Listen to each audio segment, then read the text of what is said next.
মোৰ নাম আকাংক্ষা অনুভূতি বৰ্মন মই ক্লাছ 10ত পঢ়িছো মই এডুইডত জয়েন কৰি বহুত ভাল পাৰফৰমেন্স কৰি আছো ছাৰে বহুত ভাল যাইছে লগত মানে বুজি নপোৱাকলৈকে পুৰা একদম মাথাত নুহুমকলৈকে ছাৰে পুৰা ট্ৰাই কৰে ষ্টুডেন্টক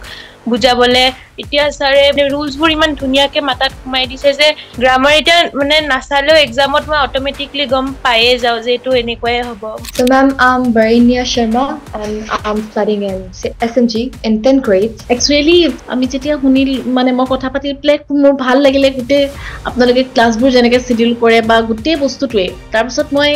নিজেও মই এডুকেটলৈ গ'লো সঁচা কথা ক'বলৈ গ'লে মোৰ ছোৱালীয়ে কি ৰিজাল্ট কৰে মই নাজানো কিন্তু ক্লাছখিনি একচুৱেলি বহুত ভাল ক্লাছ মানে থ্যাংক ইউ আৰু চিষ্টেমটো বহুত ভাল লাগিছে চিষ্টেমটো এডুকেটৰ বহুত ভাল লাগিছে সিস্টেমটো বিৰাট ভাল পাইছিলে আৰু শুনিলে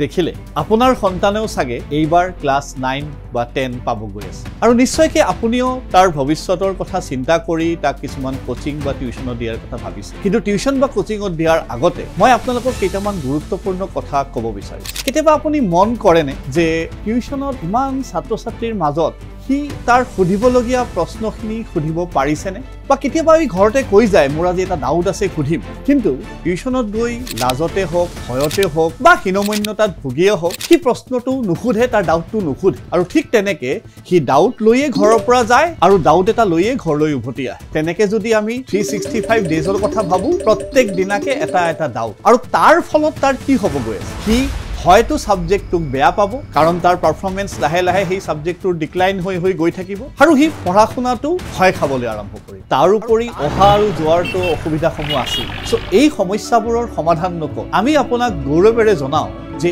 এডুইডে যোৱা 5 বছৰে সেবা আৰু সিবিএসইৰ ছাত্ৰ-ছাত্ৰীসকলক অনলাইন শিক্ষাৰ এক ভিন্ন সোৱাদ প্ৰদান কৰি আহিছে আৰু অকল কনসেপচুৱেল লাৰ্নিঙে নহয় প্ৰত্যেক বছৰে আমাৰ ছাত্ৰ-ছাত্ৰীসকলে তেওঁলোকৰ ৰিজাল্টৰ দ্বাৰা আমাক সেলিব্ৰেট কৰিব এক সুবিধাও দিছে সো আমি 2025 আৰু 26 শিক্ষাবৰ্ষৰ বাবে ক্লাস 9 আৰু 10 ৰ নতুন বেচেছসমূহ আৰম্ভ কৰিব গৈ আছো তো আজিয়েই আপোনাৰ সন্তানৰ ৰেজিষ্ট্ৰেচনটো ইয়াতে কৰি লওক কয় নহয় কাল কৰে সো আজ কৰে সো আব ধন্যবাদ